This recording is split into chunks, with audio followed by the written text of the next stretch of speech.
This is the escaped inmate captured today in Newport News. Officers searched for Aaron Morrison all day, all night, and all morning after he climbed over a fence and ran away from the city farm yesterday. Officers caught him this morning at an apartment complex a couple of miles away.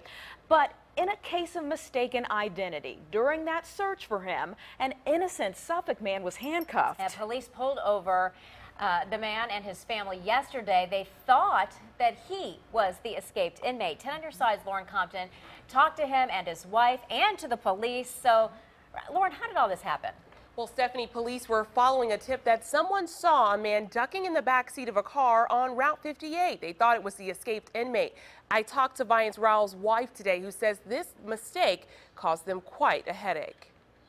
It was just embarrassing because it was in our neighborhood. This is where we live. We don't want our neighbors thinking that we're criminals. Before embarrassing, Akila Rowell says it was scary. Thursday night, she and her husband, Viance, seen here, were coming home from a night of bowling when a police car followed her car for almost 2 miles on Route 58 before turning on the blue lights. I thought that he was going to stop me maybe for possibly speeding, but I'm like, I wasn't speeding. So I rolled down my window, and that's when I seen the gun, and I'm like, what's going on? Rowell says another police car then pulled over. He's telling me to just turn the vehicle off, put my keys on top of the car, and get out with my hands up and walk backwards towards him. The officers were following a tip from someone who said they saw the escaped Newport News inmate Aaron Morrison ducking in the back seat of Rowell's car. Here is a picture of the men side by side. On the left is Morrison, on the right is Viance. I'm like,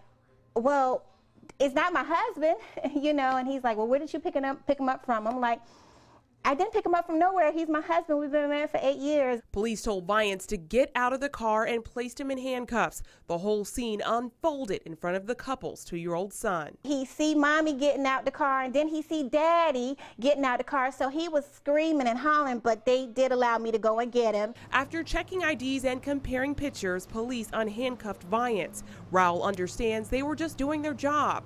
She hopes their story will make tipsters more careful in their calls to police. We as the community, we need to be a little bit more cautious when we call in, to just be sure that we are knowing that we're calling the correct information, because it's not a game. It was very scary for them. Suffolk police say officers are trained to treat escaped inmates with extreme caution.